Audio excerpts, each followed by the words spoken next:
I remember sitting there at the courthouse and thinking, cool, I don't have a problem going to prison. At that point, my dream was to go to prison and have that lifestyle.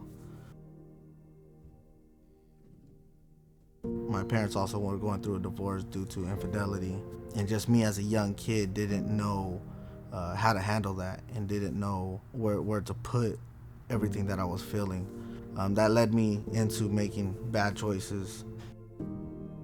And again, bad decision led up to another time I got arrested and end up back in there.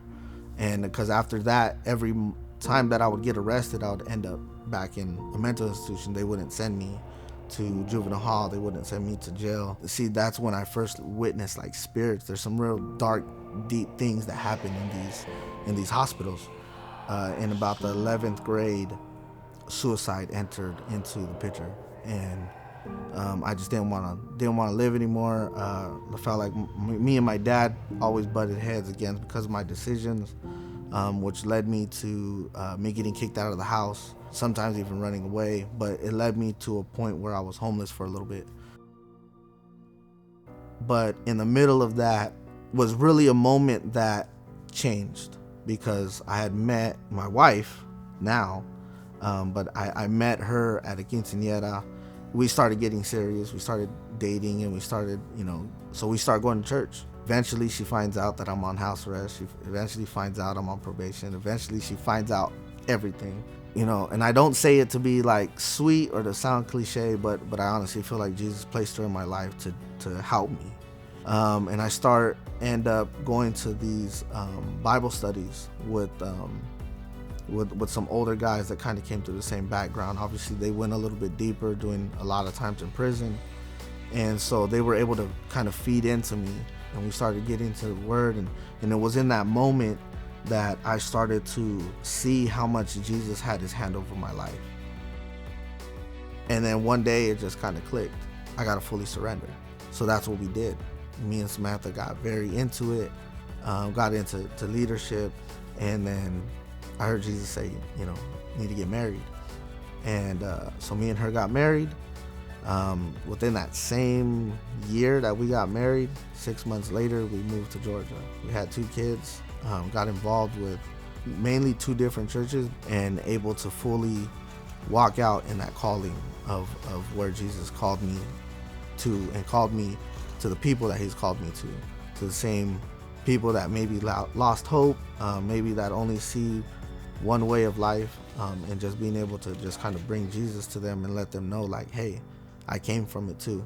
I'm gonna pick up Johan at apartment 33 tomorrow, and on Sunday. We're doubling. True, we doubling up. 2 days in a row. And that's the way we'll do it now.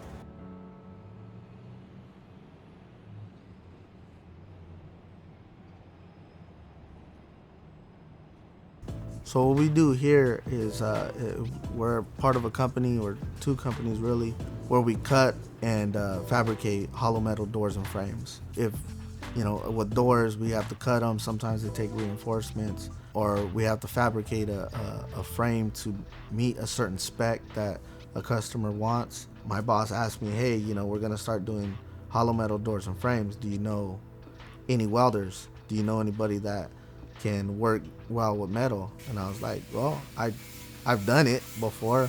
And so he said, okay, cool, I'll buy you a welder. So I got the welder, and I just started welding things and started putting things together.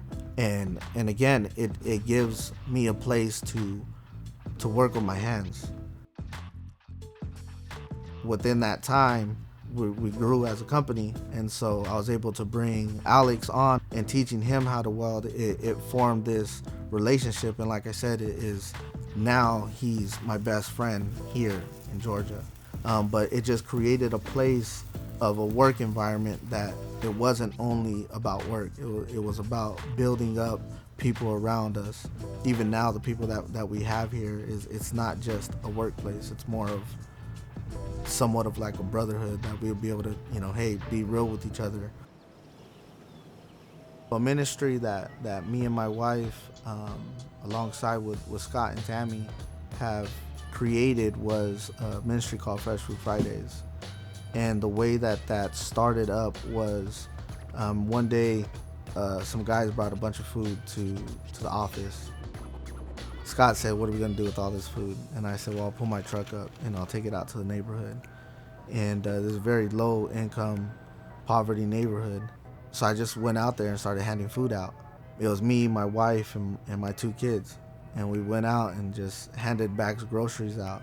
And it started happening a little bit more frequent. And so we just made it into a ministry and was like, hey, like we could actually get better food, and we can structure this in a way that other people can come and serve, and so if we continue to keep our faith towards him, he's always going to take care of his children.